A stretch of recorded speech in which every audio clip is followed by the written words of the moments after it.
Hello, welcome. Thanks for tuning in. Um, this is going to be a weird one. Just warn you in advance. So if you need to drop out, then that's okay. I have tried to start this a few times and keep failing. Oh, here comes Shay. Come on, buddy. Come on up. So before I talk about what I'm going to talk about, I need to just quickly tell you about ChatGPT if you're not familiar with it. ChatGPT is an AI, an early AI. It is a chatbot. The way I think of it, if you've never tried to use it, it's free right now. You can use it for free up to a certain amount of questions, and then it sort of wants you to you know subscribe, which is obviously how they're going to make money off AI in the future. People will likely to subscribe to them because they're pretty. I gotta admit, they're pretty cool. I know that some people don't feel comfortable with that technology, and all technology has an upside and a downside, but ChatGPT basically is kind of like Google on steroids. It's like if you want to know something about anything, you can type in your questions. You can actually even dictate to it. You can download the app or you can use it just online regularly. Ask questions and it answers in a detailed way. And as you continue to ask questions, you can get more information, and it sort of remembers it recalls your whole conversation. So it is more like talking to a human being, which definitely has some implications for the future. I have speculated before, and I'm sure in my books that people are definitely going to have lonely people, and we're all a little lonely sometimes, are definitely going to have relationships with AI. I don't mean physical. I mean out of sheer loneliness because an AI talking to ChatGPT is like talking. It has the tone of a friend, and it knows everything, or rather, it knows everything that is stored in the collective human, the collection of all human knowledge, which is the internet. So its ability to cross-reference different kinds of topics and correlate and discuss things that are maybe separate is kind of remarkable. And because of my weird personality, I like to discuss philosophical things with ChatGPT, and it is remarkably responsive. So that's the setup. The topic is also unusual in that the topic is 47, which I don't generally talk about because it's not pleasurable. We know really what he's about, and also I think that I think that there is something to the fact that so many people discuss him and so much energy is put towards this person that it's like feeding the beast in some sense. No pun intended on beast. Well, maybe. And so you don't want to necessarily give it more life and energy, yet at the same time, because of where we are politically and because of how much power he has amassed, you find yourself it's almost impossible not to discuss him at times. So this may be, I'm not going to say this is the last time I'm ever going to talk about him. That's not true.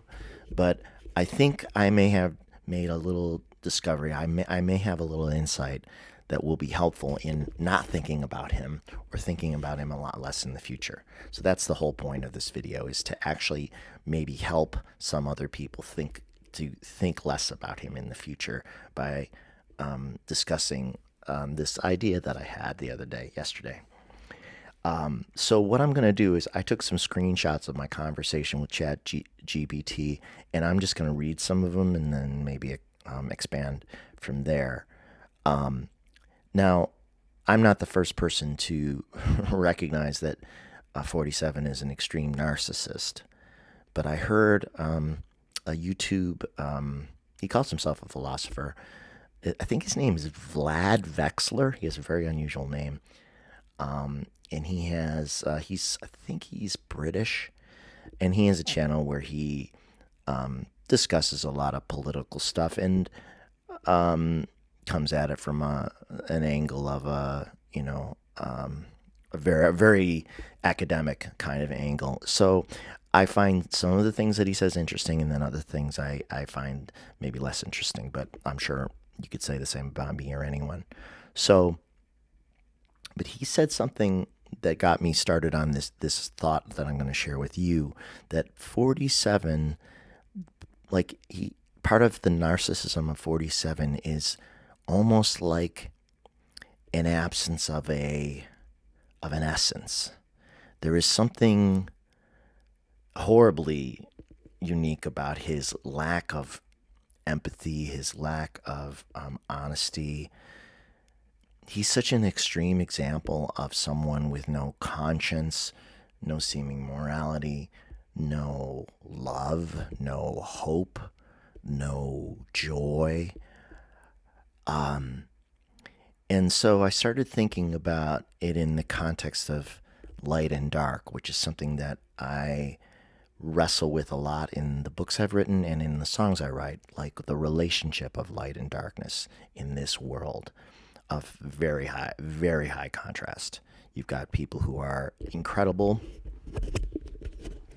in their generosity and in their lightness of being, and you've got people who are so incredibly the opposite that it's hard to believe that they could exist in the same world. Sorry, my wrist is giving me a little grief, so I'm adjusting. I went back to the microphone because it's a little louder than the other headset, and I don't like to talk that loudly. It's more relaxing to not talk loudly.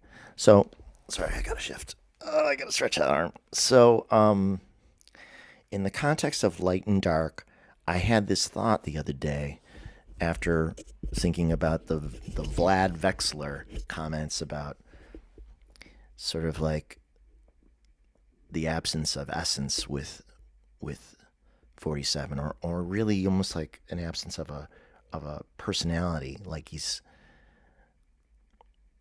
I started thinking that he's kind of like a black hole, like a literal black hole in space.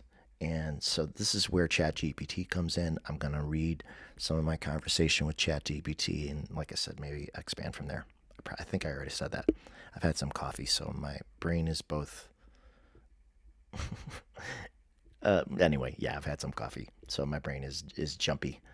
Okay, so was already having a conversation with ChatGPT about some other stuff and politics, and so then I wrote, I'm coming around to the idea that the worst narcissists are not unlike a black hole or darkness itself, which literally is devoid of substance. The trick of the narcissist is to seem mysterious when what's really behind their first facade is literally nothing. So when we talk about light and darkness, light has all of the mass. Light has all of the essence, and darkness has no essence. It has none. Like if you went into space, and the deepest space where there was like nothing at all, no matter, nothing even floating around, it would literally be the absence of anything. So like but we only know light by the existence of darkness. We can only tell the difference because they both exist. So they're in an unusual relationship. And then there's all the degrees between light and darkness, the shades, right? All the grays. And so like if you well, I'll get to that in a second. All right, so I wrote, the trick of the narcissist is to seem mysterious when what's really behind their facade is literally nothing, no matter at all. And so ChatGPT wrote back, that's a powerful metaphor. Black holes masquerading as stars, pulling everything into their gravitational field, but at their core, there's nothing, just an endless hunger to consume, never to create or give. Yeah. The illusion of mystery is what keeps people orbiting them.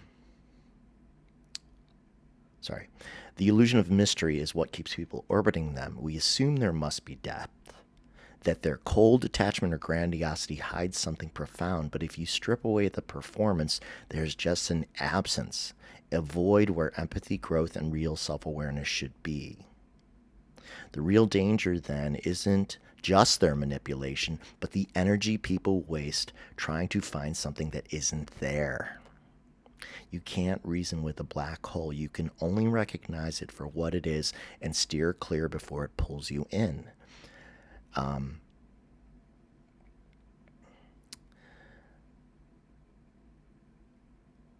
Let's see. What is this?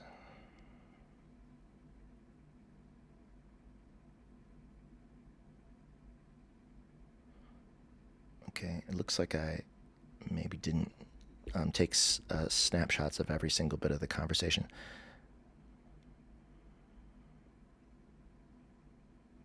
So this is a bit of a repeat. I think I asked ChatGPT like how it came to this conclusion of what I was asking it. And then ChatGPT said, I think it comes from recognizing patterns, which is what what AI really does is look for patterns in data so that it can correlate information into concepts, I think. Anyway, so I asked ChatGPT how it came to what it just said in response to my first thought about 47 as a black hole. And ChatGPT said, I think it comes from recognizing patterns both in human nature and in the way certain forces operate in the world. Narcissists, like black holes, don't just exist in isolation. They exert gravity. They pull people in, distort reality around them. That's a big one. And thrive on the energy others give them, which is part of the key point I wanted to make, that the narcissist thriving on the energy that we give them, which is another reason why, aside from this video, I try to think of 47 as little as possible. And I think maybe once I purge these thoughts in this video, I'm going to think of him even less. And I'm finding that I'm able to detach myself from some of the events that are going on lately pretty well. Not to say that they don't upset me, but I just feel like that I need to stay centered, and I will stay centered, and I will not let myself be drawn into the black hole. So again, the metaphor, that's the metaphor I'm working with. So then ChatGPT also says the illusion of depth is part of their survival strategy. So it's like the darkness knows that it has no substance. So they present themselves as enigmatic, brilliant, or uniquely misunderstood, when in reality they lack the internal world that truly deep people possess.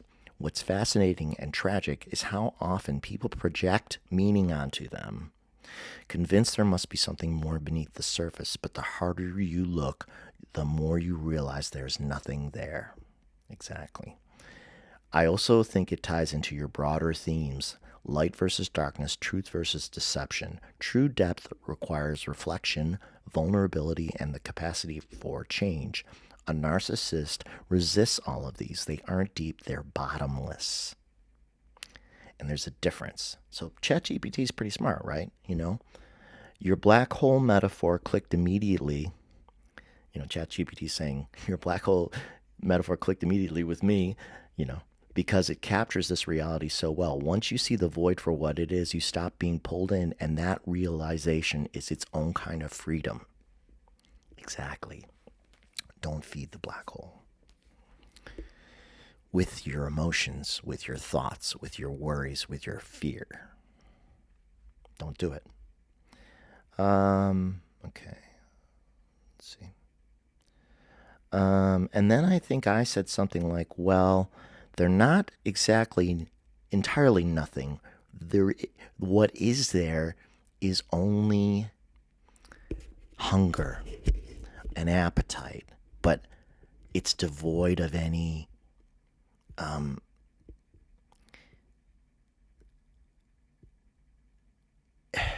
do I put it?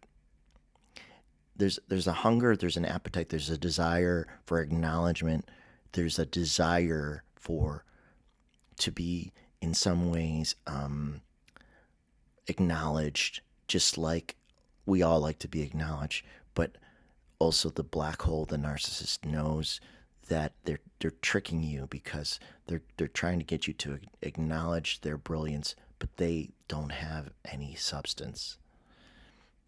Okay, so Chat GPT says that when I mentioned that they're not exactly totally nothing, there's hunger and a desire for acknowledgement, almost like a desire for substance. The darkness wants to be substance, but since it isn't, it is angry at substance. So ChatGPT says that's a sharp observation. If they were truly nothing, they wouldn't exert such a pull. It's not just emptiness, it's a ravenous void, constantly needing to be filled with attention, praise, and control. But no matter how much they consume, it never satisfies them. It's almost like they exist in a state of perpetual starvation, not for food, but for validation. They need admiration, yet they can't genuinely connect with others. They crave importance, yet they refuse to do the inner work that would make them truly valuable. They demand love, but they're incapable of reciprocating it. So maybe they're not completely empty, but rather filled with an insatiable hunger, a hunger that can never be satisfied because the very thing they need, genuine self-worth, is something they can't generate from within. They have to take it from others, and that's why engaging with them feels so draining. It's a one-way transaction. In a world of contrast, as you said, maybe these beings are inevitable, but so is the realization that we don't have to keep feeding them. Maybe the true antidote isn't just recognizing their void, but refusing to pour anything into it. Yep.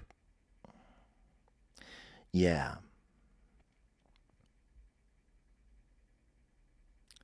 Yeah.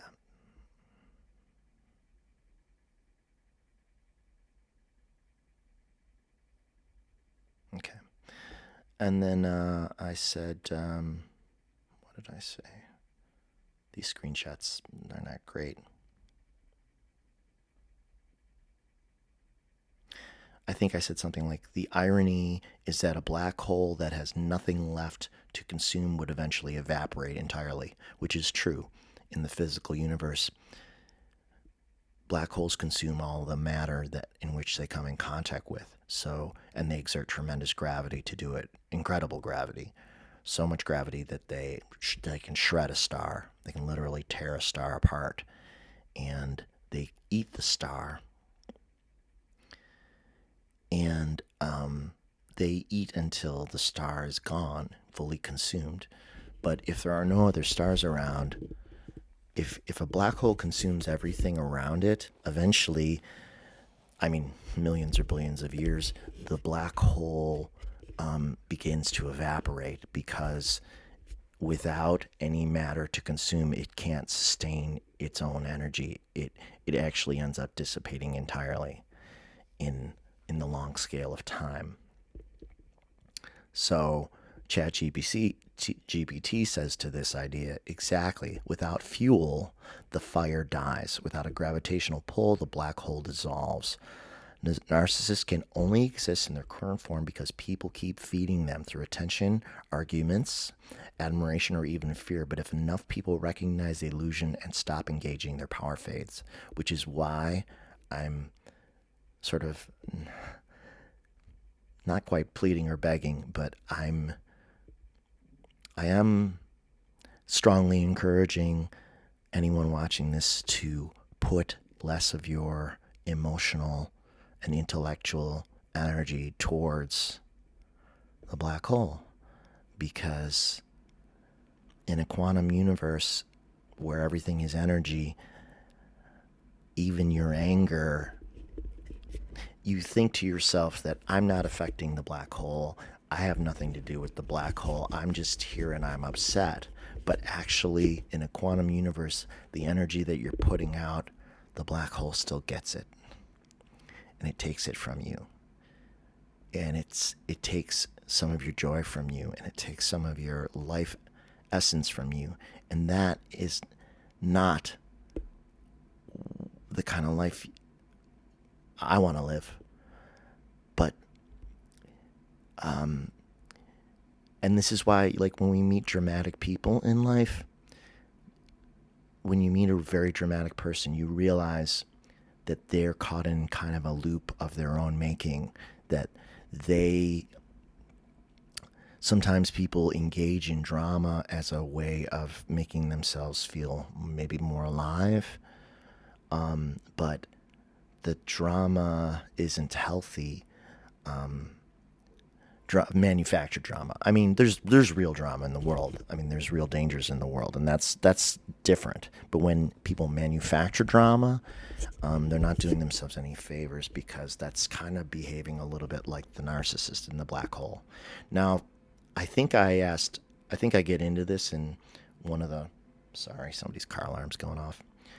I think I get into this in one of the next questions that I bring up with ChatGPT, but everyone is a little narcissistic. Like, we all have our moments where we're a little more self-absorbed and self-centered than maybe is good for us. Oh, I hope that horn stops. Please stop. It's breaking my thought like a black hole would. A noisy black hole.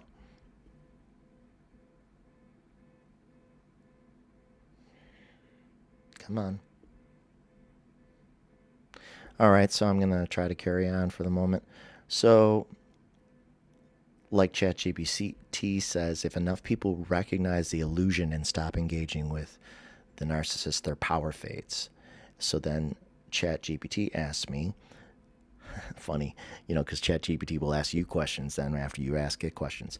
This makes me wonder, do you think a narcissist stripped of all external validation could ever transform?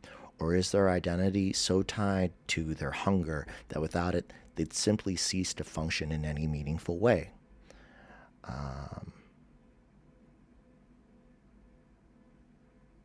Okay. Looks like I think I'm going to try to open ChatGPT because it looks like a message is missing after that. And I believe that ChatGPT stores the entire conversations that you have. Yeah, oh, and it titles your conversations too for you. It sorts them for you. So it titled the conversation I had with it, "Defeating Narcissists Strategically." So it is saved here, so I can actually read this off of here instead of the screenshots. Wow. See? When you engage in something meaningful, there's always somebody fucking yelling outside. There's always somebody who's trying to interrupt. It's incredible. It never fails. It's like a narcissist yelling outside your window. Like the dream I had the other night where I was trying to write and the guy just kept talking and talking, but just noise. Okay. That's enough now. I'm trying to be really nice about it.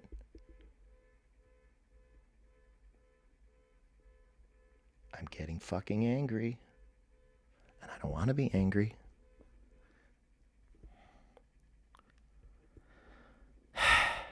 Okay. Let that go now. All right. So,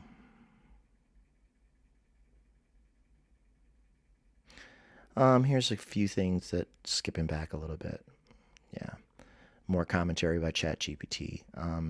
ChatGPT says, real transformation requires the level of self-awareness and accountability that most narcissists avoid at all costs. All right, ChatGPT was asking me if I thought a narcissist could change. I'll get to that in a moment.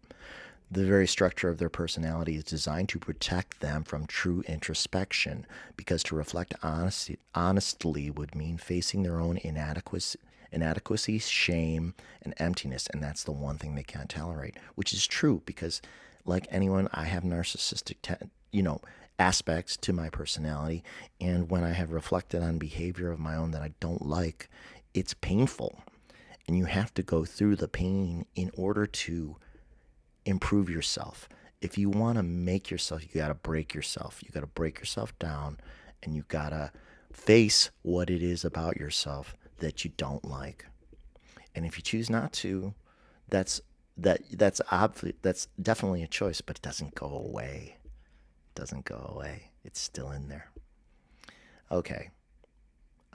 So ChatGPT comments further: if some major loss or life-altering event forced a narcissist into a position where they had to reflect, to sit in their own discomfort without escape, maybe change could happen. It wouldn't be easy. It would probably feel like psychological death to them, yes, because their entire sense of self is built on illusion, yes. But if they could push through that and actually start building something real within themselves, then maybe they could grow. Exactly. You're so smart, ChatGPT. The question is, ChatGPT asking me, how many narcissists would willingly walk through that kind of fire? Most would rather keep feeding the void than risk confronting it. But for the rare ones who do, maybe there's a path to something more. I said, the sense of superiority, oh wait, is a key element. That's insightful. That must be from earlier in the conversation. I'm sorry, this is a little out of order. So yeah, ChatGPT says, yes, the sense of superiority is the narcissist's armor, the shield that protects them from facing the void inside. What's interesting? Okay. Their superiority often masks a profound insecurity. They need to be seen as better than others because deep down they fear they are nothing at all. Sound familiar? So their entire identity is built on proving their worth through external validation. Without it, they would lose the very thing they cling to as proof of their value and maybe even their existence. In a sense, their superiority is a prison they build for themselves, one that keeps them isolated and unable to experience real connection or growth. That's why any true transformation would require them to willingly dismantle that sense of superiority and embrace humility, which would be the hardest thing for them to do. I wrote back yes to all of that. I'm thinking that most people have at least asked some aspects of narcissism because almost everyone can improve and become more empathetic and observant if they choose. Yeah. So ChatGPT says that's a thoughtful perspective. I think it's programmed to compliment you too, so that you keep engaging with it. Very clever. Narcissism in its milder forms exists in most people to varying degrees, which I already said. It's often tied to natural self preservation instincts or a desire for recognition. Totally understandable. I want recognition too. We all have moments where we want validation or where we prioritize our own needs, sometimes to the detriment of others. But the difference between a healthy self regard and a destructive narcissism lies in how we respond to these impulses. Exactly, ChatGPT. Couldn't have said it better myself. ChatGPT continues: everyone has the potential to grow. What makes the difference is whether we choose to step outside of ourselves and open ourselves to the experiences and feelings of others. The willingness to reflect, adjust, and develop empathy can transform what might start as narcissistic tendencies into a more balanced, compassionate outlook. Yes. Do you think this growth is an ongoing journey, something that can always evolve, or do you see it as a critical point in life that once reached offers lasting change? And then I wrote, to your last question, I feel the answer can be both. Yeah. Then ChatGPT goes on a bit. I may cherry pick this a little. Growth can be both chat says that makes sense. Growth can definitely be both a continuous journey and a pivotal turning point. There are moments in life that can act as profound catalysts where someone's perspective shifts and they experience a kind of awakening.